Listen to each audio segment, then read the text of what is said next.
Hey guys, Uncle Ray. Welcome to another episode of the Crypto Bellwether. On this channel, we cut through the hype and the noise, and we give you the non-biased information you can use to make informed decisions.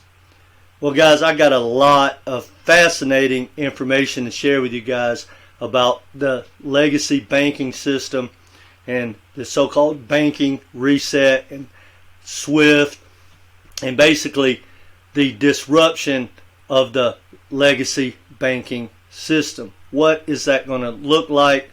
Well, we're going to dive into that. Now, to tell you what I consider research, I want to answer three things for myself. And this is the way I think, and this is the deep dives I do. The first question that I needed to answer when I first dove into the banking sector and the banking tokens was, what is the disruptive technology? Who is doing the disruption? And I dove into those disruptors, right? Those projects. So I did deep dives comparing every single one of them. Quant, Link, HBAR, XRP, XLM, all of them. Comparing them against each other to find the best of the best. I pretty much own all of those projects. But I researched the founder, the roadmap, the money behind them, the partnerships, the tokenomics, you name it. I came to a very solid conclusion with a lot of conviction that I was on the right path.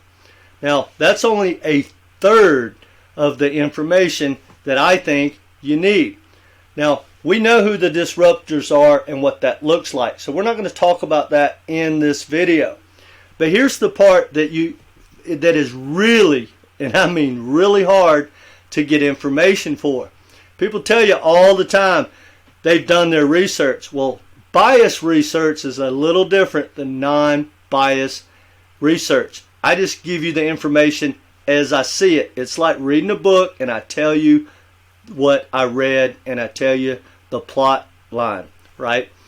Well, the second thing that I asked myself and wanted to know was, who are the players, that they're trying to disrupt?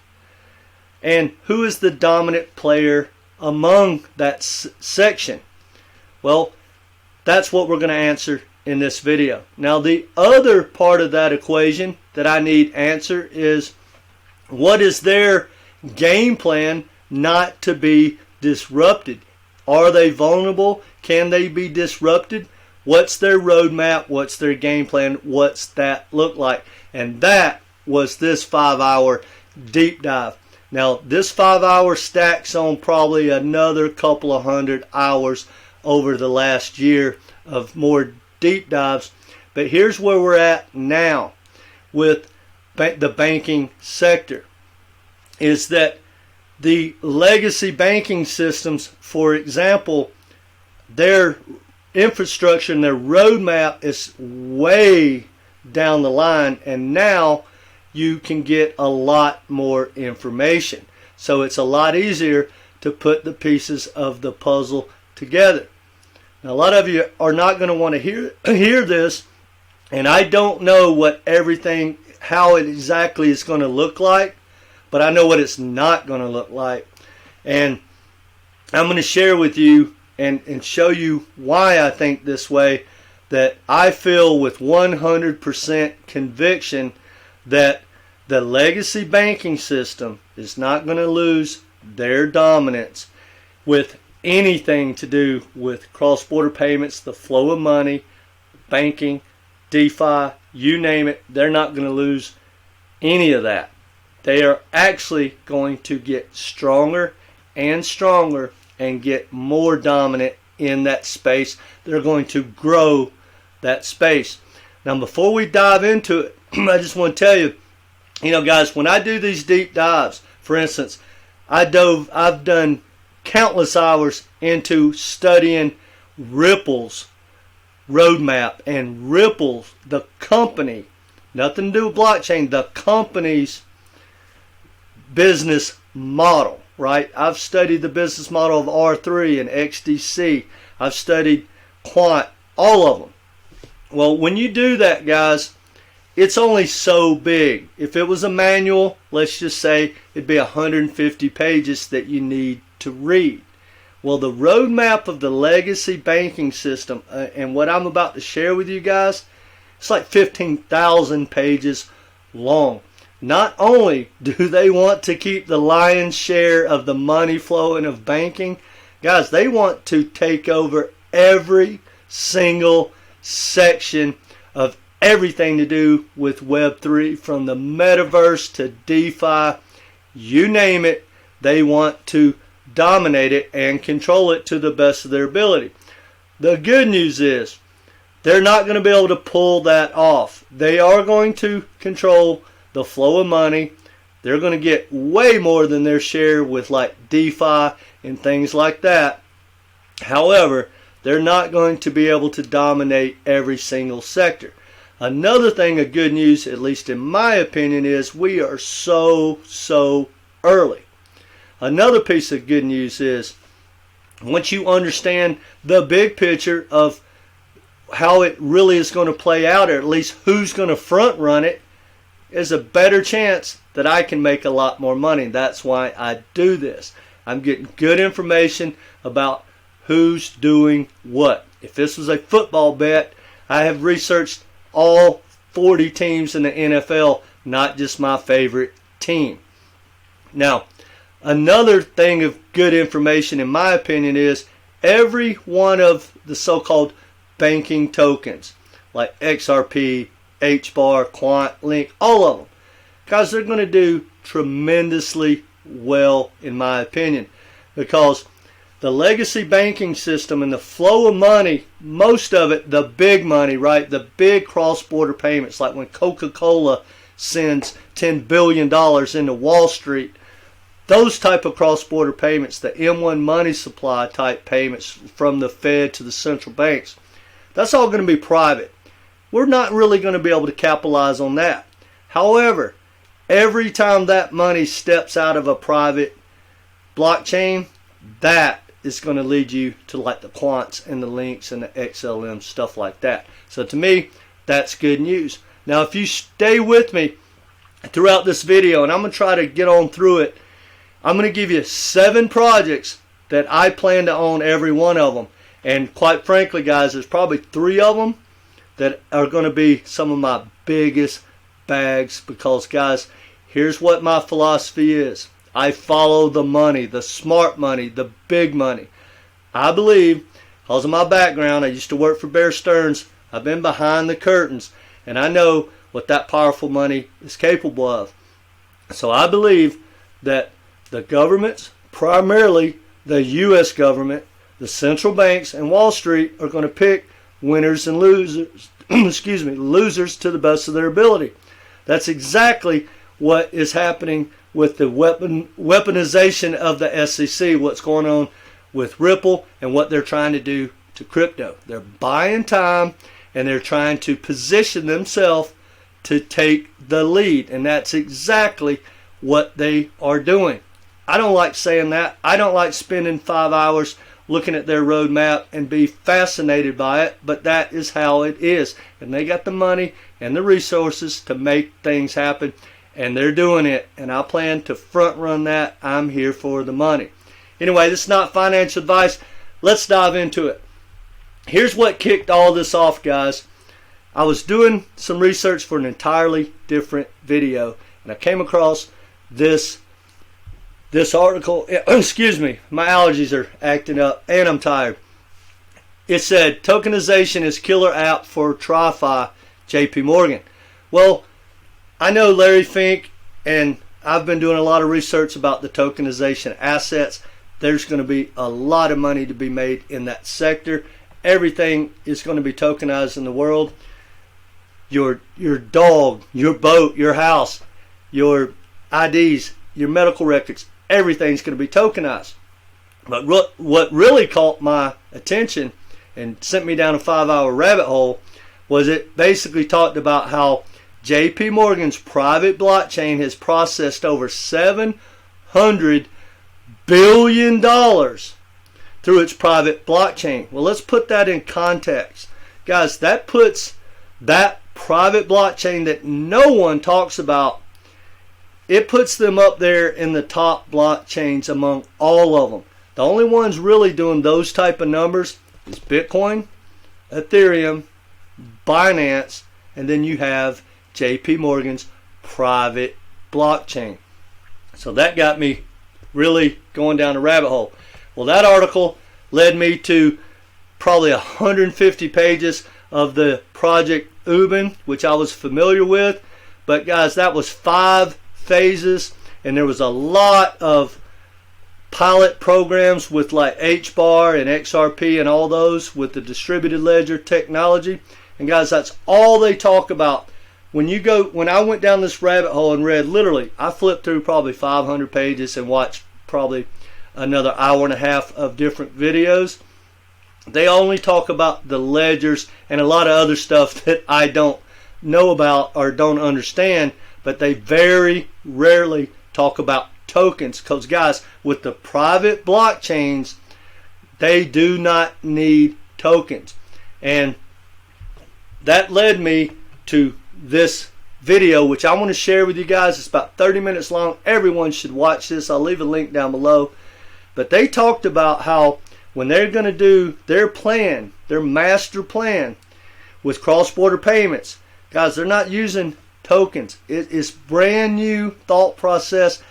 I had to learn an immense amount of stuff to understand what they're even talking about, because they're talking about stuff that no other blockchain or no one is talking about. And a lot of it was over my head. I wish I had a developer sitting here explaining it to me as I go.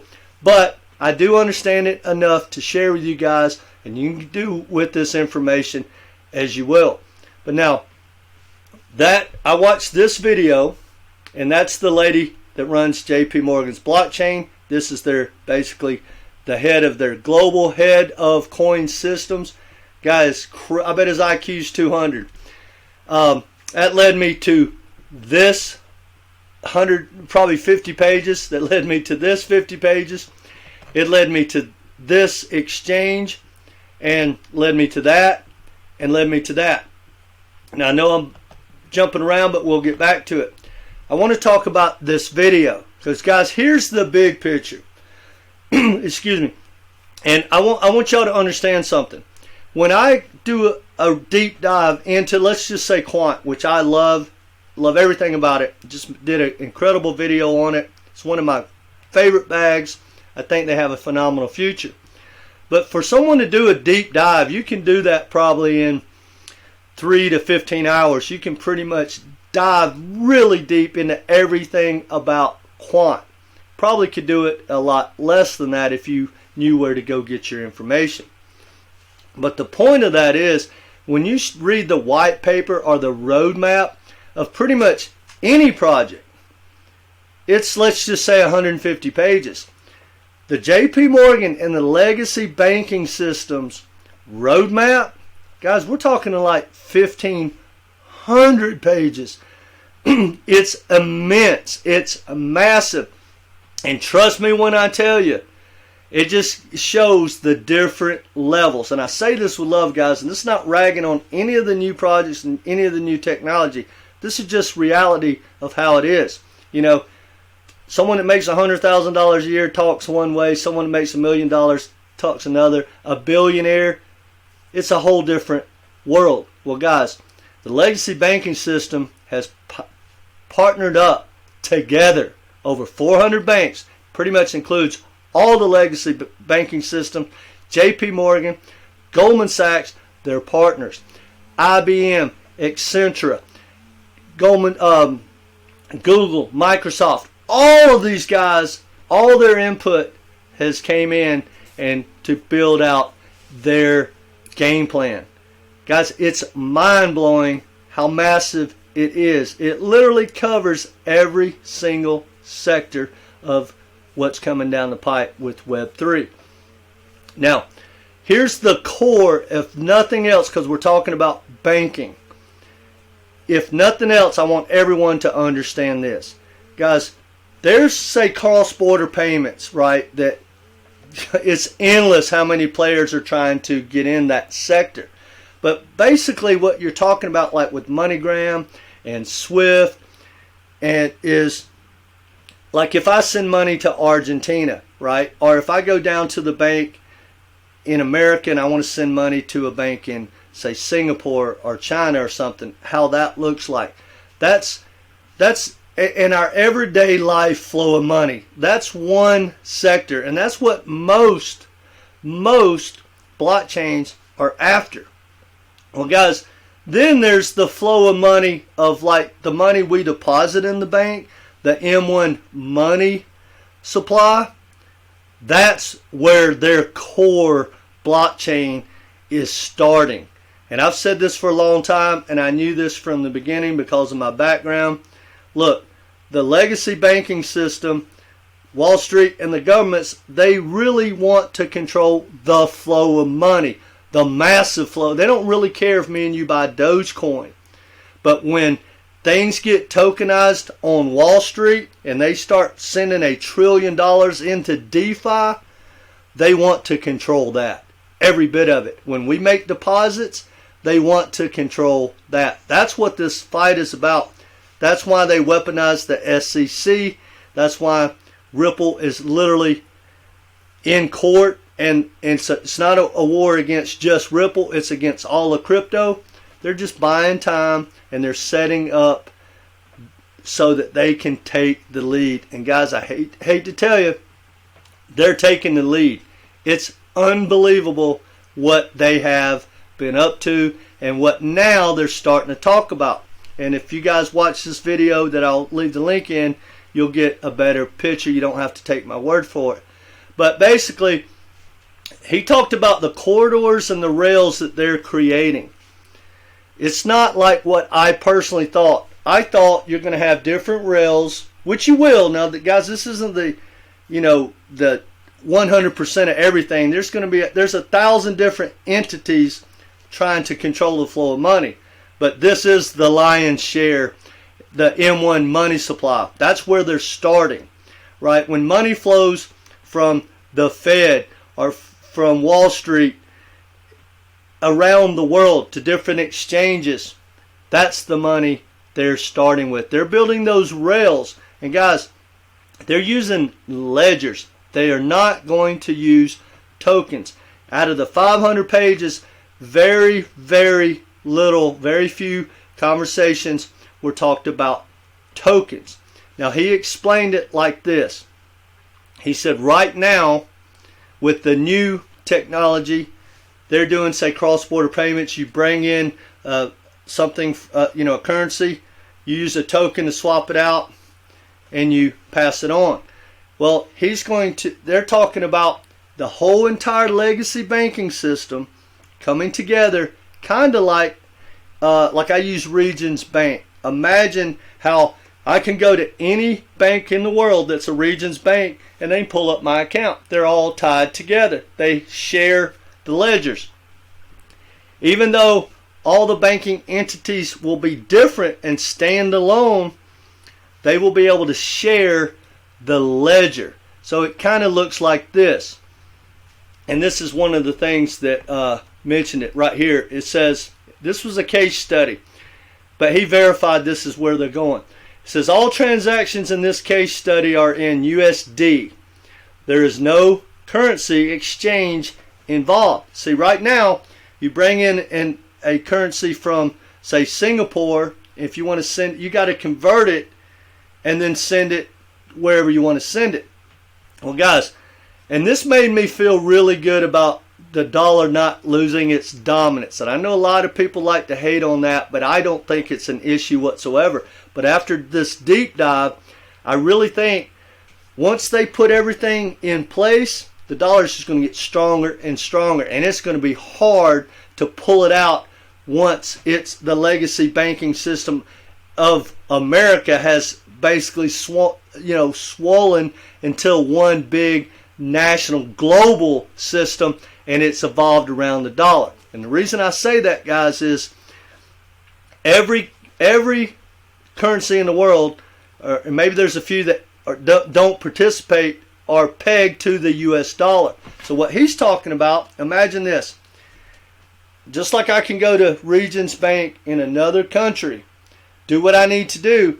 Well, if I'm in Singapore, they have their currency in the bank, but they also have US dollars. So if I wanted to send a payment to America, instead of sending it from the Singapore dollar over to America and exchange it over there, I do it on this side of the pond. And then they send the ledger over to America because everything's going to settle with the US dollar. Now I'm guessing that's going to be a CBDC, which they talked about. No matter what, the CBDCs are going to run on their rails. At least that's the plan. But guys, they're like, well, who's going to pull that off? That's the plan of the legacy banking system. She talks about JPMorgan, Goldman Sachs, and 400 banks, including the legacy banking systems, getting together. This is their roadmap. They brought in IBM, Google, Microsoft, etc. to put all these pieces together. And that's what they're working on. And then once they get that in place, they're going to spread out. Now here's the good news as far as I see it. We are so early, it's not even funny. And once we understand what the big picture looks like, we'll be able to make good decisions as far as I'm concerned.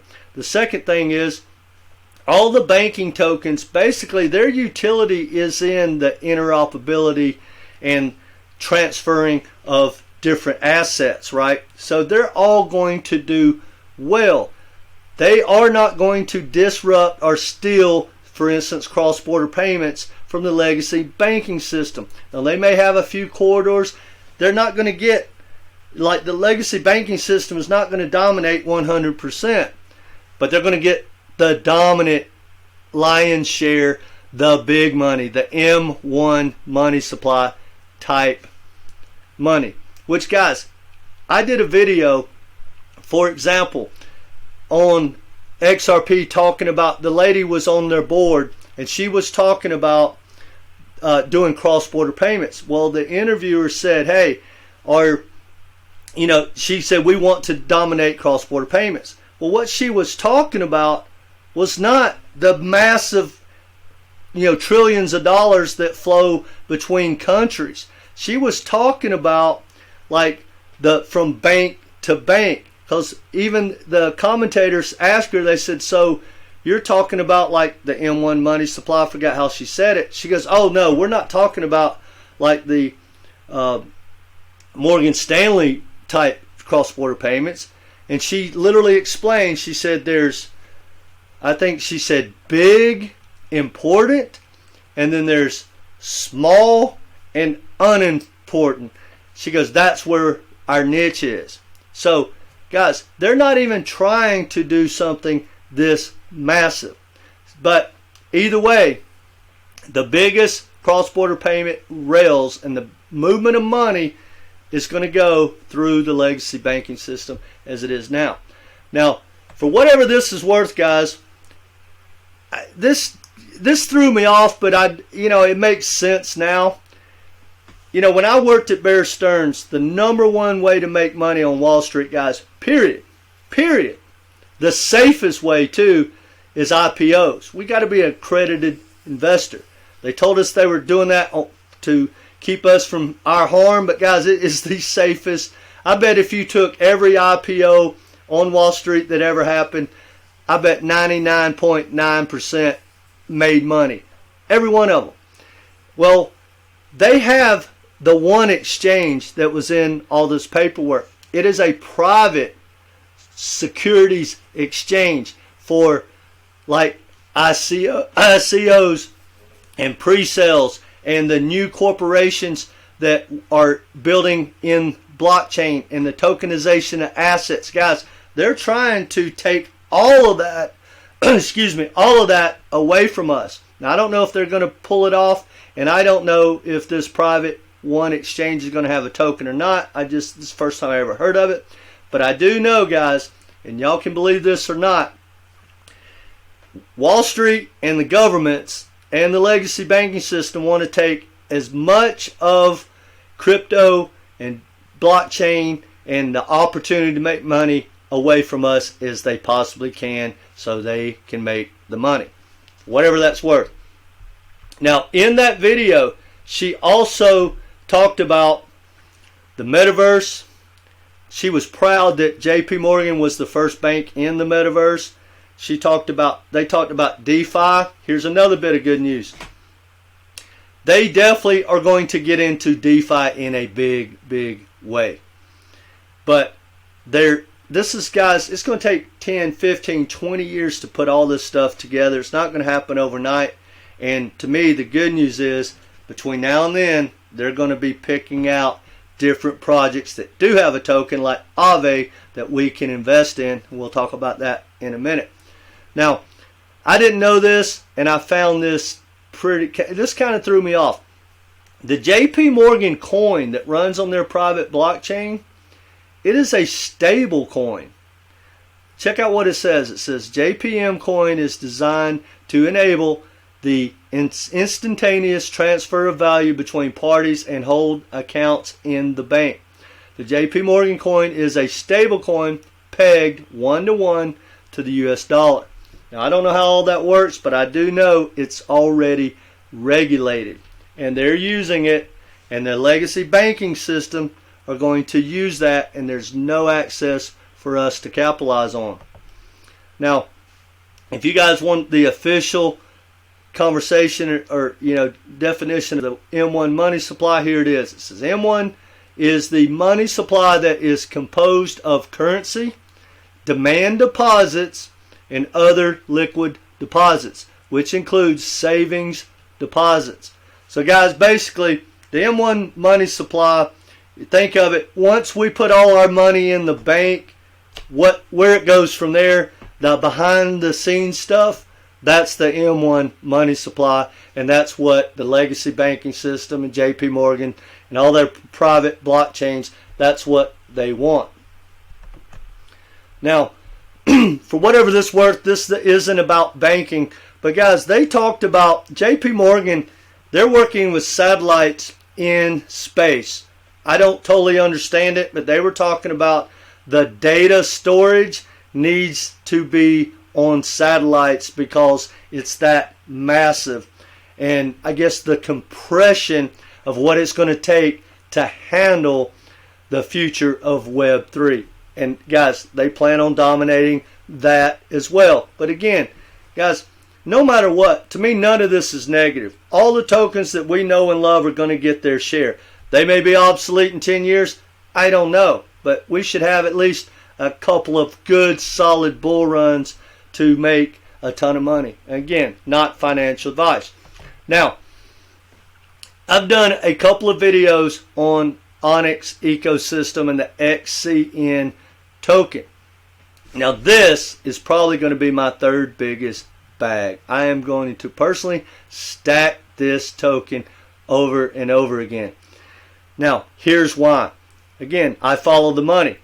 She talks about in that video how that the legacy banks are partnering together, and that's odd to her, right? That's not normal.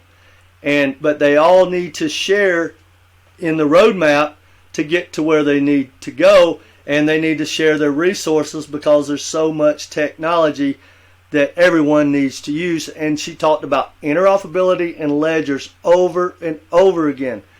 But she also said this. She said, look, we're not trying to hide this technology from the competition. We actually want to help grow the economy because, guys, think about it. As it grows and they're the core and they're the most dominant player, they're going to make more money. But so this is why, in my opinion, and she kind of verified it, why the Onyx ecosystem changed to XCN token. Now, officially, it is not JPMorgan, even though they created the Onyx blockchain and they're going to push a lot of things to it. She basically said, look, a lot of the competition is not going to want to stack, say, a metaverse on our private blockchain. right? They're not going to want to do it. They want decentralized places to build whatever it is, whether it's NFTs, metaverse, whatever. So she's thinking they're going to point them to the Onyx ecosystem, which is decentralized, and there's nothing that JPMorgan, for instance, can do to stop any progress of whatever they build on top of it.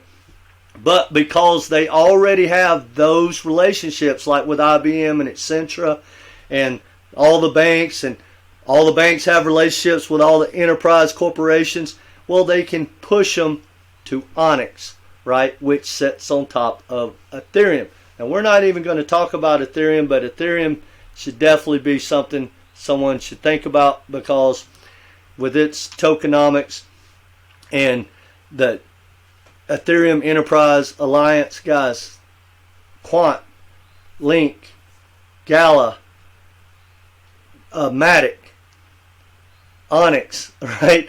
All these projects, even JPMorgan's, they're all part of the Ethereum ecosystem. Now, for whatever it's worth, and again, not financial advice, guys, that's where I'm going to park my money. I follow the money. I think the XCN ecosystem is going to do great. The blockchain is going to do great. But check this out. For whatever this is worth, when you Google it, it led me to Reddit. Now, I find it funny that, like, you hear these comments. It says, like, Onyx has pioneered the world's first bank-led blockchain platform. No, thank you. I get it. I don't plan to use it. It says, exactly, why would a bank-controlled token? What's the difference basically between what we're doing now? Just use Ripple. You know that had to be in there. And then it just basically cuts down the ecosystem. Well, guys, here's the thing. That's exactly why I'm excited about it. Everything I hate about it, I happen to love. I hate the fact that it's affiliated with JPMorgan. I wish it wasn't. I wish we were living in that utopia, decentralized world that hopefully maybe Bitcoin might offer us. But guys, that's not going to happen. No matter how decentralized any of these projects are, any of them, they're still controlled enough to be centralized if the U.S. government, for instance, wants to go after them or wants to shut down your money or pull your staking off of Ethereum. They can make that happen. So, you know, we can call things decentralized as much as we want, but they're not really decentralized. Anyway, the point is, guys, they're fighting the system. I'm not going to fight the powers that run the world. If they decide to put their money into a project and pump it, it's going to pump. I want to front run that. I'm here for the money. All right. Now, if you look at the chart, it's been beat down. It's way down. That's a pretty good upside. I'm going to be stacking XCN. Now, this definitely, I'm going to do an independent video on Zilliqa. I think I said that right. Now, I know this is going to sound crazy, but the only reason, and this isn't maybe much of a reason for a lot of people, but out of that 5 hours, out of all the case studies, out of all that information, literally, they only mentioned one blockchain, and that was this one. And they showed it in a case study. That's enough for me, and it's a very, very legit scaling project. And it makes me think, guys, it can help scale XCN if it needs it. It can help scale their blockchains. I'm thinking that's what they're going to be using. But again, I need to do more of a deep dive. I may not have said that correctly, but I'm probably going to be stacking that blockchain. Now, this article came out a ways back, and when I said they're going to get into DeFi in a big way, I already knew that.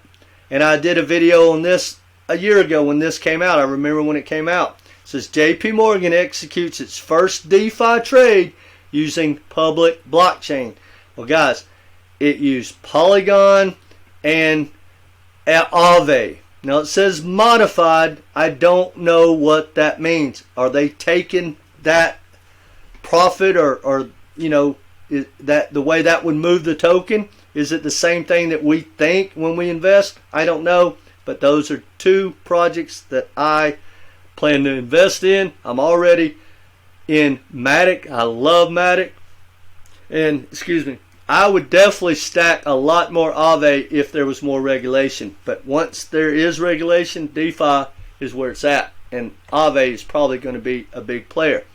Now, I'm not going to shield XDC, but I will say that R3 Corridor is their technology, their ledgers are going to be used a lot. They talk about R3 Corridor a lot, but not one time did they mention the XDC token. And guys, the more I understand this technology and the more developers, well, guys, it's very, very few percent. I don't know, 10% of the time, whether it's Ripple with XRP, it's documented that less than 25% of anything that has to do with Ripple, less than 25% have anything to do with XRP. Same with R quarter, it's a small percent. So even though R3 is massive and it's in the middle of all this stuff, doesn't mean I have no documentation from this rabbit hole that XDC is going to be used in a big way, but it's something to definitely take a look at, and I do own it from some of my past deep dives. Now, this sector right here and this token I'm about to show you guys, I'm probably going to stack it pretty hard. I didn't even really understand this. This is one rabbit hole I haven't been down, but they called it SDG, and it was everywhere. Well, guys, that's basically Sustainable Development Goals. That's BlackRock and ESG. And guys, I hate all of it. And believe me when I tell you, it's not about the climate. It's about money. Because, guys, when you add all these regulations, and no matter how small your company or how big your company is, right, when you have to add millions of dollars or hundreds of thousands for a small company just for to document what you're up to, you can't compete. So what does that do? It gets rid of the $1 million corporations, it gets rid of the $100 million corporations, and you're pretty much going to have to be a world beater to be able to pay for that kind of sustainability. And if you can't afford to do it, you can just buy like carbon offsets. So guys, it's not about saving the planet, it's about expanding the top, say, 1% of the world. However, that being said, there's an opportunity there. And that leads me to one of my favorite absolute projects, HBAR Foundation. Or HBAR. But the HBAR Foundation launched a $100 million climate focused impact fund, declaring DOVU as a grantee. Guys, I went and found it, and I haven't done a deep dive, but if I'm reading this right, the DOVU, which I'm pretty sure I've read about that before, sits on the Hedera ecosystem, and it has a token.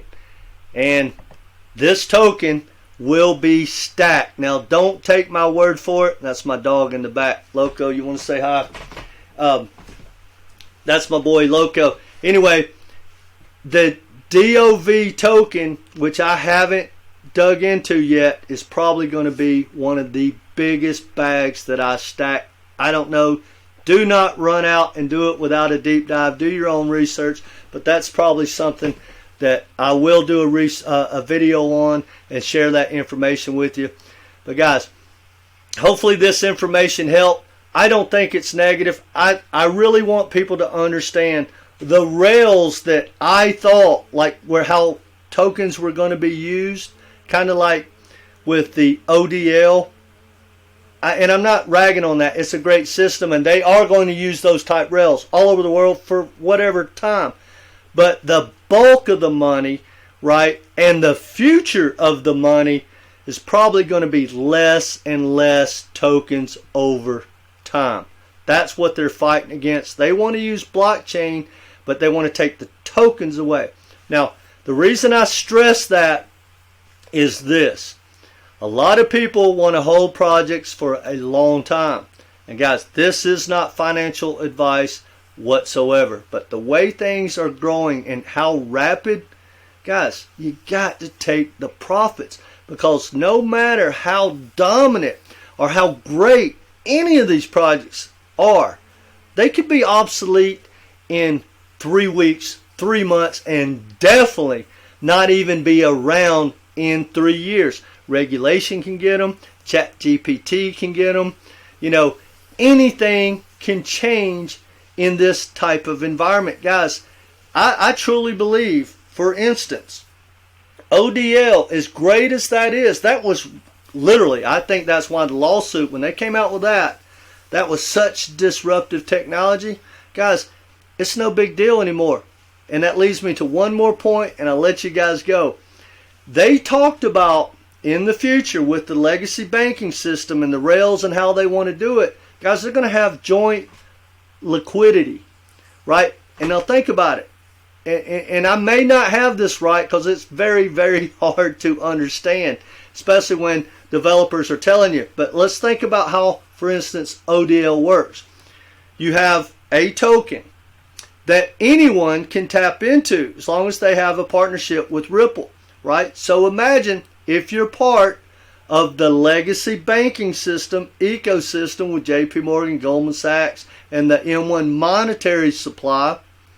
Well, they'll have one big fund. I don't know how it'll be divided up, but guys, you don't really need your own supply.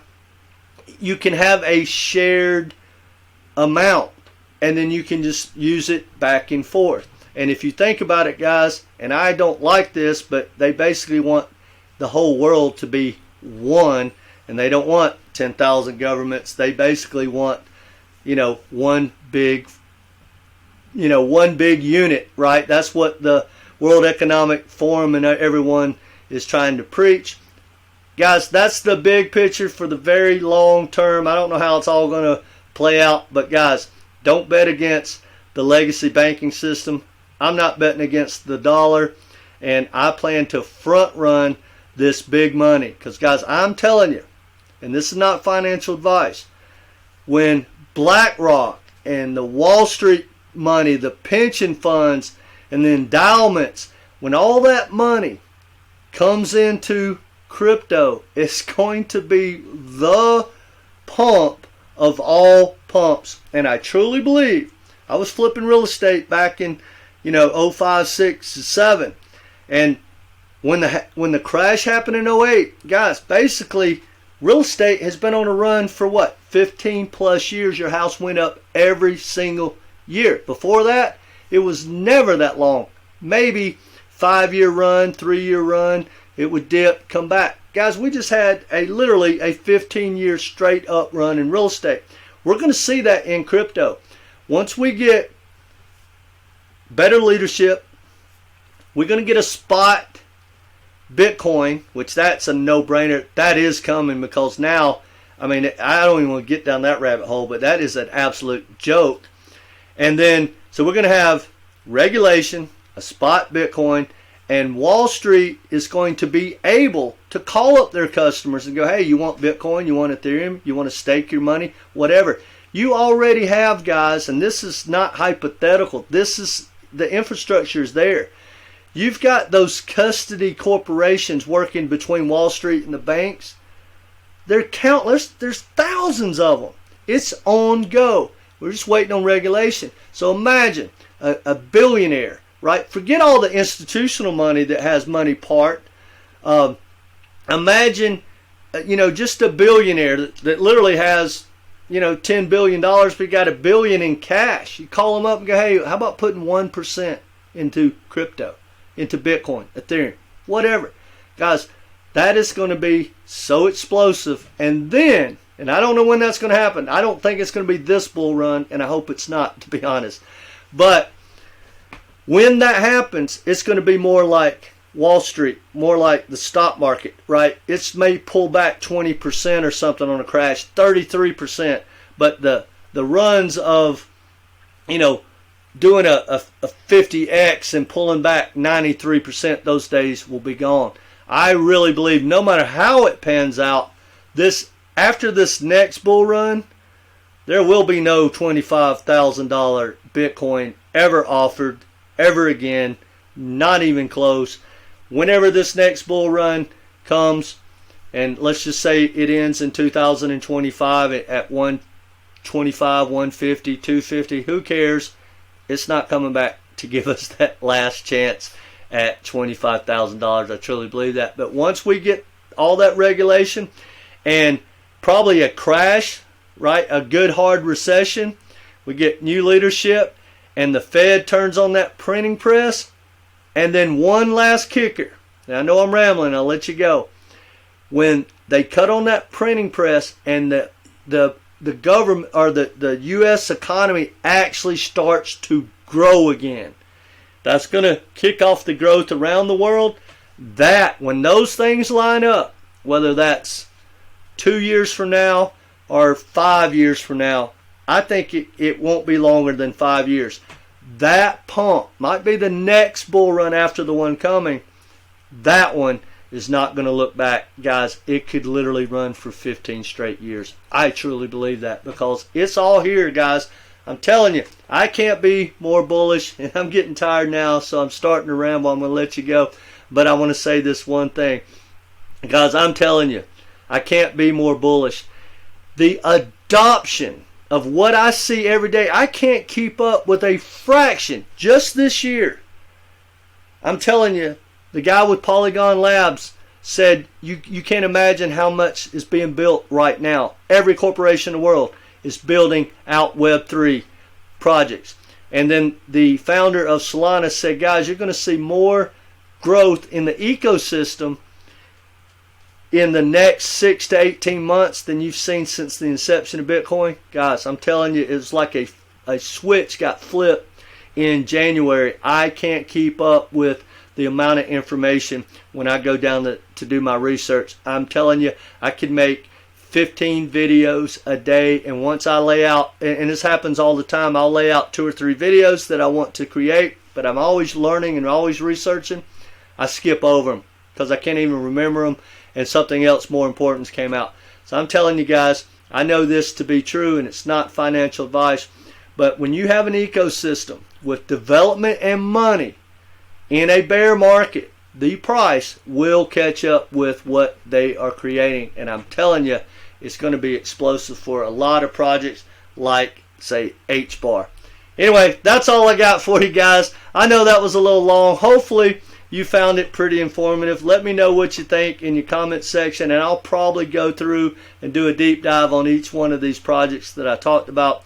There'll definitely be one coming on XCN and Zilliqa, and the one that is running on HBAR. Those 3 videos are definitely going to come. So if you haven't subscribed, please do so. I don't want you to miss those. And hit that like button. Come back and be part of this community. Take care, guys. Say goodbye to my boy Loco. Have a good one, guys. See you.